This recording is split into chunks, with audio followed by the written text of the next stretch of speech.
What it do, what it do, what it does? How y'all doing today? We're going to pick up where we left off last week. If you don't remember, on Mount Carmel, God showed King Ahab and the people that he was the only true God by burning up an altar with fire. You mess with the Lord, you get the flame. Then God sent rain as he promised.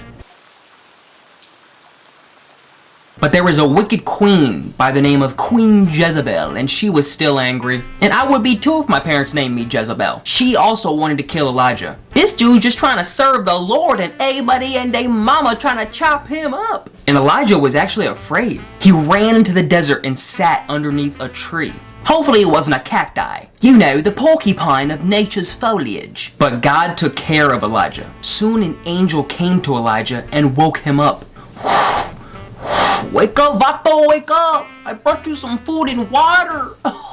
It's homemade. After Elijah ate the scrum-diddly-umptious angel victuals, he climbed a mountain and hid in a cave. Elijah's living the life of a raccoon. Elijah felt all alone, like a sock with no match. He thought he was the only one left who still believed in God. And God wanted to make Elijah feel better, so he took him to Chick-fil-A. That's the wrong answer. God helped him in an even better way. God said, "Go out and stand on the mountain. I'm going to pass by." As Elijah stood on the mountain, God sent a strong wind.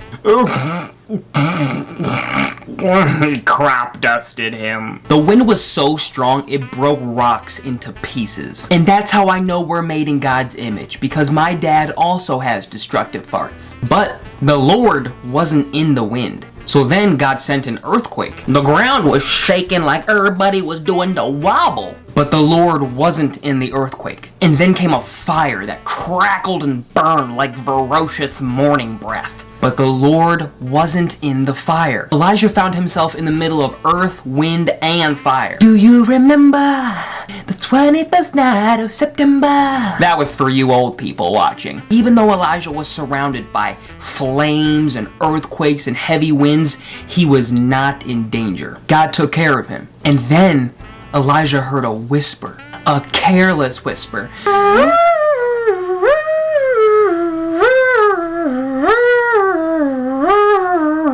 That was another joke for you old people. The whisper that Elijah heard was from God. During all this chaos that was going on around Elijah, God spoke to him in a whisper. And God told Elijah what to do. He said that a man named Elisha would be Elijah's new helper. That won't confuse anyone ever. God told Elijah that he was not alone and that he didn't need to be afraid. So Elijah listened to God's voice. And Elijah knew that God would always take care of him. So he didn't need to be afraid anymore. Ain't nothing gonna break his stride. Nobody gonna slow him down. Oh no, he got God on his side. And Elijah went down that mountain and went to go find his new helper, Elisha. Well, I hope you enjoyed this story today, and I pray that you understood the message. The message being that we can give our worries, our concerns, and our anxieties to God. He will always be there for us, to help us, to love us, and to protect us. There are so many people on this earth, yet He cares about all of us individually. He cares about you.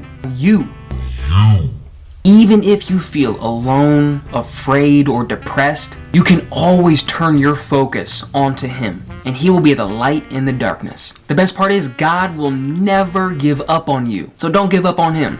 Well, I love you guys. I'll see you next week. See ya!